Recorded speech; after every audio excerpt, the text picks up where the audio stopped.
بسم الله الرحمن الرحيم.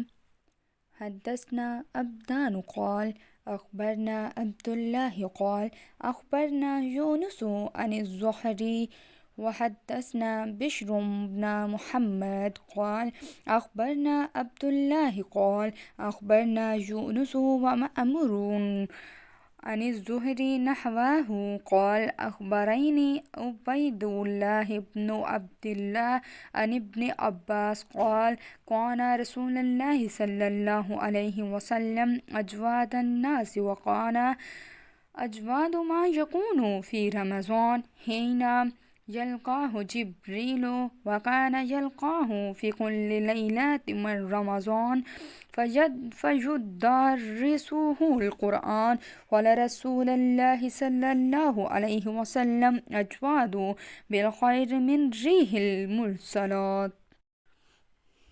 رسول اللہ صلی اللہ علیہ وآلہ وسلم سب لوگوں سے زیادہ جواد تھے، اور رمضان میں دوسرے اوقات کے مقابلہ میں جب جبرائیل آپ صلی اللہ علیہ وسلم سے ملتے بہت ہی زیادہ جود و کرم فرماتے۔ جبرائیل علیہ السلام رمضان کی ہر رات میں آپ صلی اللہ علیہ وآلہ وسلم سے ملاقات کرتے اور آپ صلی اللہ علیہ وآلہ وسلم کے ساتھ قرآن کا دورہ کرتے۔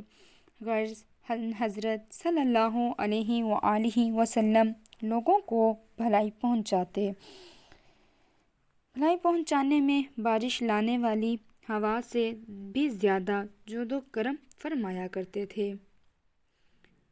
صحیح بخاری حدیث نمبر 6۔